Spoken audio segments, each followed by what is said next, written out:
Thank you. I will be talking about border districts today, and it's great that Anthony went into great detail on the novel because I probably won't get much past the first sentence, so apologies for that.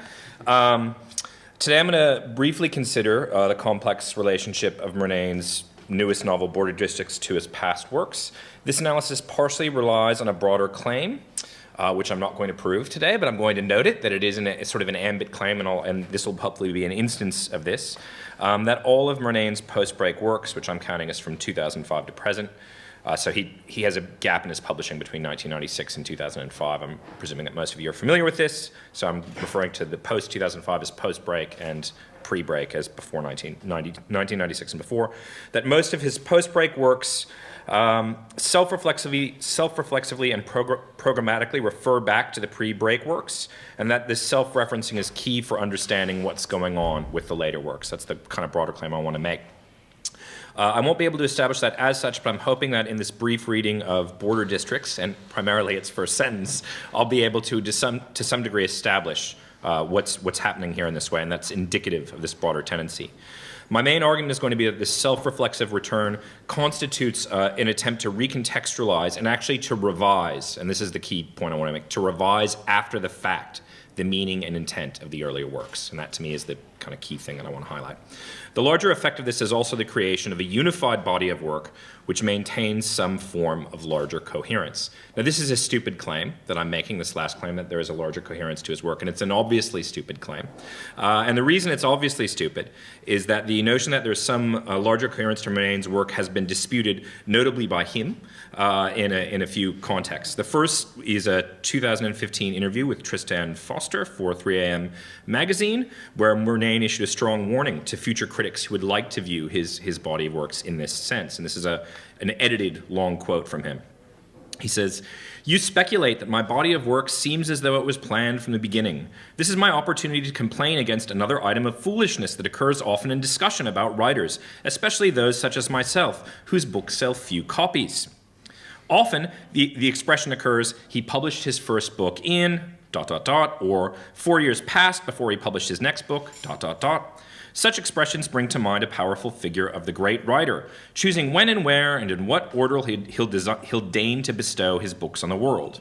There well may be such authors, but I can assure anyone interested that I've never published any books. The task was performed by publishers. Until I was taken up by my present publisher, Giramondo, they had the upper hand.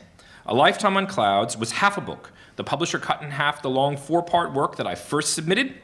The Plains was an expanded version of a section of a long work rejected by several publishers. I could go on. The first 7 books of mine to be published, if they weren't mutilated versions of what I originally wrote, were to a certain extent compromises. So let's forget the idea of young Gerald seeing his life's work laid out in advance and progressing from book to book in ever so orderly fashion. So again, my claim is obviously stupid, just to emphasize that. Murnane has reiterated this elsewhere in the beginning of Landscape with Landscape, in the foreword to the republication of Landscape with Landscape, where he says, "I'm sometimes dismayed to hear my body of work described as some sort of orderly program that I devised early in my career and followed faithfully afterwards. The 14 filing cabinet drawers of my literary archive are filled with failed beginnings, wrong turnings, and abandoned drafts, and elaborate plans that came to nothing." Okay. These claims, among other things, testify to the importance of publishing studies for any and all versions of literary history, insofar as they note the significant gap between the creative processes and intentions behind the works of individual authors, and the way that those works are transformed, often dramatically, and subsequently marketed and mediated by publishers. In fact, Murnane's quotation is interesting here because he's very open about this in a way many authors aren't. And he kind of says, look, I've got no control, over this, or I've had no control. As anyone who's tracked mediation in relation to materialception can tell you, I think these effects are real, i.e. the way that publishers frame things really does work. If it didn't work, they wouldn't do it. I mean, that's the first thing to know. Like, they wouldn't do it if it didn't work. Positioning terms, framing ideas, even whole phrases of marketing language frequently occur in professional reviews of books. You can see how the book jacket copy translates into reviews. I've done a lot of research recently, and you can literally just watch it. You can watch the phrases move in. And if anything, I think the situation is getting worse with more and more user-generated reviews on Amazon and Goodreads. I think readers or amateur reviewers are even more likely to kind of pick up that marketing language, that jacket copy as kind of received opinion, and just put it out there. Okay, so as Murnane points out, publishers' inattention or their willingness to let certain books languish with little marketing support can also equally result in works being viewed as minor or insignificant. And I would argue this is the case very much with a collection like Emerald Blue, which I think still occupies a marginal place even among Murnanians. And in the author's foreword to the recent reprint of Landscape with Landscape, he notes that that book, along with Emerald Blue, probably sold the least copies and were either negatively reviewed or ignored. And I think they're still, they're seen as less central. So, I think that framing has that effect. I really love both those books, and just if you haven't spent time with them, do, because they're great. And I think they're really important for the more recent books, too. I think it's particularly interesting because I actually think the post-break works more closely resemble those works than some of the works that Murnane is very famous for as well. So that's just another thing. Okay. All right. It's also not new that Murnane focuses on these contingencies of his kind of publishing career. He's discussed this in other places.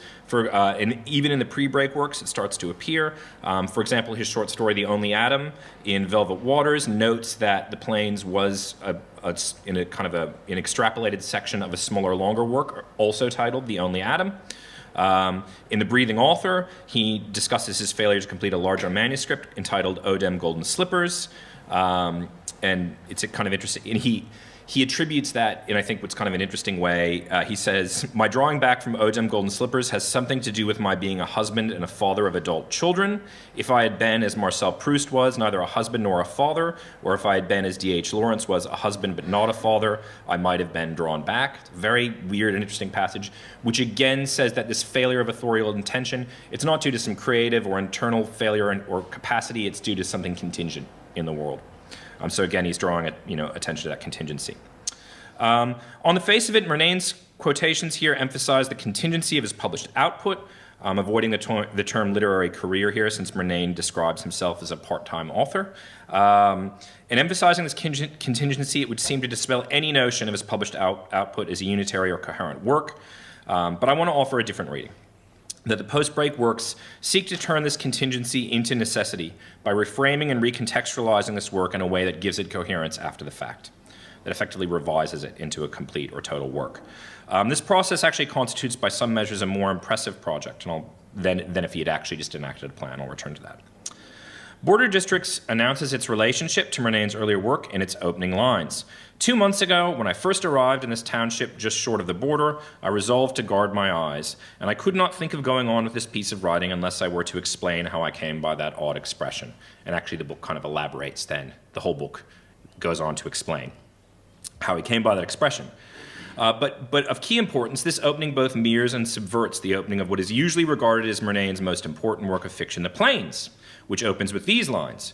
20 years ago, when I first arrived on the Plains, I kept my eyes open. I looked for anything in the landscape that seemed to hint at some elaborate meaning behind appearances. The differences here are seemingly minor, but very significant. The narrator of Border Districts has only arrived 2 months ago, whereas the narrator of The Plains is looking back 20 years. The time inversion here is unexpected, insofar as the earlier work, The Plains, has the big time gap, 20 years, and the later work, Border Districts, has the small time, which is 25 years, published 25 years after The Plains, has a smaller time gap. Moreover, there's a seemingly antithetical approach to vision in the two sentences, but the relationship is more complex than it seems. The narrator of The Plains notes that his eyes are open, but the narrator of Border Districts does not say his eyes are closed, rather he uses the odd phrase, I resolved to guard my eyes. A deeply strange expression that suggests an unusual approach to watchfulness, since he says the guarding of his eyes enables the narrator to, quote, be more alert to what appears at the edges of my range of vision. So actually the kind of core goal of the two narrators seems very similar there. The narrator of The Plains is looking for meaning behind appearances. The later narrator is still looking for meaning behind his appearances, but it's the method. The first one's trying to confront it sort of straight on, the second one's looking to the side of things. All right, so actually they're more unified than they seem. I'll also note, though, this imperative to guard one's eyes also seems to be, to me, a clear response to the final image of The Plains, which is this. It's this famous moment at the end of The Plains where the narrator says, I lifted my own camera to my face and stood with my eye pressed against the lens and my finger poised, as if to expose to the film in its dark chamber the darkness that was the only visible sign of whatever I saw beyond myself. So it's literally this moment of the camera taking a photo of the inside of the narrator's eye. This new book, with the narrator guarding his eyes, seems to be a kind of a rejection of that final move in the planes. There are other things that suggest that this is happening here, because we get this, the planes very much ends with this dark chamber in the final section, this kind of black image, the Malevich, black square kind of painting, right? But Border Districts actually almost immediately opens with a white patch, the priest's rebut, which is a contradictory or countervailing image that appears in the first page. So I think these references are really direct. We get that, the ending of the planes with the kind of intrusion of the eye and the blackness, and then this book, which is guarding eyes and this white patch. So there's a kind of a direct response there. Okay.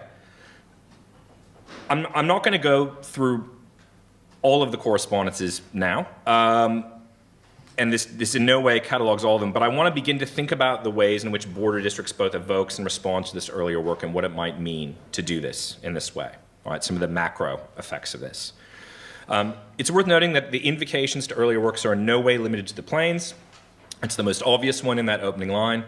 Very weirdly, none of the reviews, published reviews I've seen so far have noted that that opening line is a revision of the planes, which is bizarre.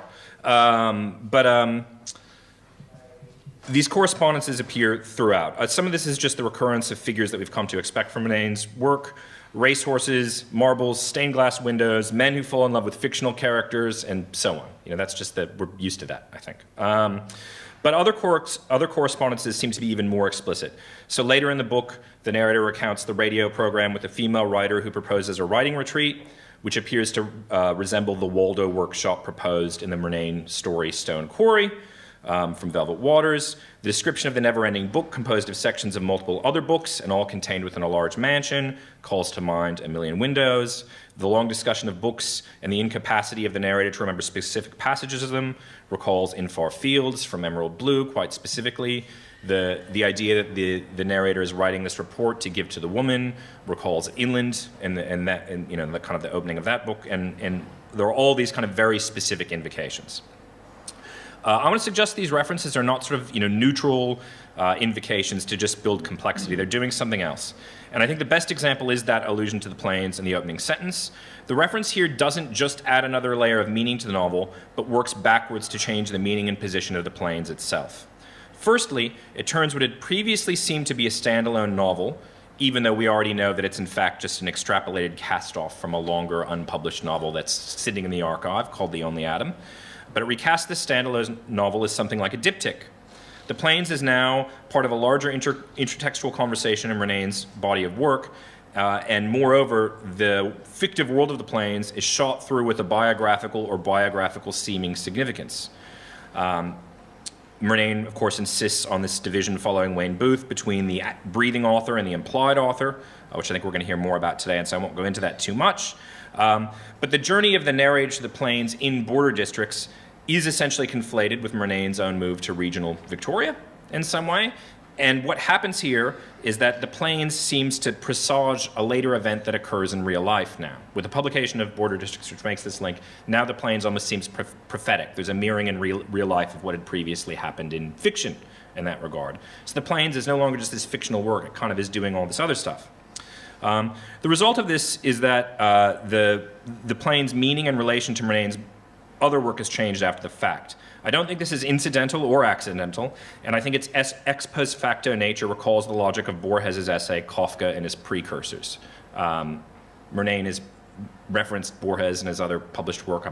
I'd be surprised if he hadn't read that essay. I'm just putting that out there as well. But in that essay, Borges notes that authorial power is able to reconfigure prior influences that are entirely unrelated in such a way that they now seem necessary. That's the key kind of claim that Borges makes in that essay. This is, I think, what's happening with these late references to earlier work. The long quotation that I read above from the interview emphasizes the contingent aspects of Murnane's career, but these later interventions from this perspective scan as an authorial attempt to convert contingency to necessity. Of course, young Gerald did not see his life's work laid out in advance, progressing from book to book, but in the later works, Murnane is able to give a seeming, and I would argue real coherence to this work by imbuing a sense of connectedness after the fact.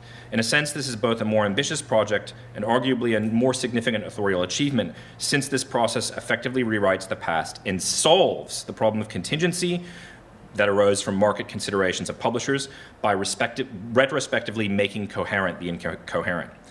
In this sense, the legacy becomes not one of following an established plan of authorial development, but rather of being able to generate the sense of one where no such thing existed.